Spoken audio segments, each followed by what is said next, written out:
പുറത്തൊക്കെ പോകുമ്പോൾ ഫുഡിന്റെ ടൈം ആയാല് എന്നെ പോലെ വെറുംചോറ് വേണമെന്ന് ആഗ്രഹിക്കുന്നവരാണോ നിങ്ങൾ ഗൈസ്? അങ്ങനെയാണെങ്കിൽ ഇനി നിങ്ങൾ മൈസൂർ വരുമ്പോൾ നല്ല അടിപൊളി കേരള സ്റ്റൈൽ ഫുഡ് കിട്ടുന്ന ഇവിടെ ഒന്ന് കയറി നോക്കൂട്ടോ. നിങ്ങളൊരു സീ ഫുഡ് ലവേഴ്സ് ആണെങ്കിൽ പിന്നെ ഒന്നും നോക്കണ്ട കേട്ടോ, നേരെ വന്നോളൂ ഈ സീ ഫുഡ് റെസ്റ്റോറന്റിലേക്ക്. ആദ്യം അവര് നമ്മൾക്കൊരു വെൽക്കം ഡ്രിങ്ക് പ്രൊവൈഡ് ചെയ്യുന്നുണ്ട്. അത് കഴിഞ്ഞ് അവരുടെ തന്നെ സ്പെഷ്യൽ ആയിട്ടുള്ള ഒരു സാലഡ് അവർ നമുക്ക് തരുന്നുണ്ട് കേട്ടോ. കുക്കുംബറും പൈനാപ്പിളും കൂടെ മിക്സ് ആക്കിയിട്ടുള്ള ഒരു സാലഡ് ആണിത്. ആദ്യമേ വെറുംചോറ് എന്ന് പറഞ്ഞതുകൊണ്ട് എന്താ ഓർഡർ ചെയ്തെന്ന് പ്രത്യേകം പറയണ്ടല്ലോ അല്ലെ. ഫ്രൈഡ് റൈസ് ആണ് കേട്ടോ അതിന്റെ ഇടയിൽ കൂടെ കാണുന്നത്. ചോറിന്റെ കൂടെ നല്ല അടിപൊളി മീൻകറിയും തവ ഫ്രൈയും ആയിരുന്നു ഞങ്ങൾ ഓർഡർ ചെയ്തിട്ടുണ്ടായിരുന്നത്. വെറുംചോറ് മാത്രല്ല കേട്ടോ, ഇവിടെ കിട്ടുന്ന ഏതൊരു ഫുഡ് ഐറ്റംസും ഒന്നിനോടൊന്ന് മെച്ചം എന്ന് വേണമെങ്കിൽ പറയാം. മൈസൂർക്ക് വന്നാല് ഫുഡ് കഴിക്കണമെങ്കിൽ ഞങ്ങൾ ഇങ്ങോട്ടേക്കാണ് കേട്ടോ വരിക. അതിന്റെ ഒന്നാമത്തെ കാരണം ഇവിടുത്തെ ആ ഫുഡിന്റെ ആ ഒരു ടേസ്റ്റ് തന്നെയാണ് കേട്ടോ. പിന്നെ അവിടുത്തെ ആംബിയൻസും ഇവരുടെ സർവീസും ഒക്കെ എടുത്തു പറയേണ്ട കാര്യം തന്നെയാണ്. മൈസൂർ ഒരു കോസ്റ്റൽ ഏരിയ അല്ലെങ്കിൽ പോലും ഫ്രഷ് ആയിട്ടുള്ള മീനുകളാണ് കേട്ടോ അവരവിടെ എത്തിക്കുന്നതും നമുക്ക് വേണ്ടി സെർവ് ചെയ്യുന്നതൊക്കെ. ഇവിടുത്തെ ഫുഡിന്റെ മെയിൻ ഫാൻസ് ഞങ്ങളുടെ മക്കൾ തന്നെയാണ് കേട്ടോ.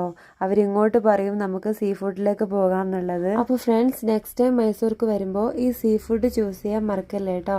കൂടാതെ ഈ വീഡിയോ കാണുന്ന ആരെങ്കിലും ഇവിടെ വന്നിട്ടുണ്ടെങ്കിൽ ജസ്റ്റ് കമന്റ് ബിലോ.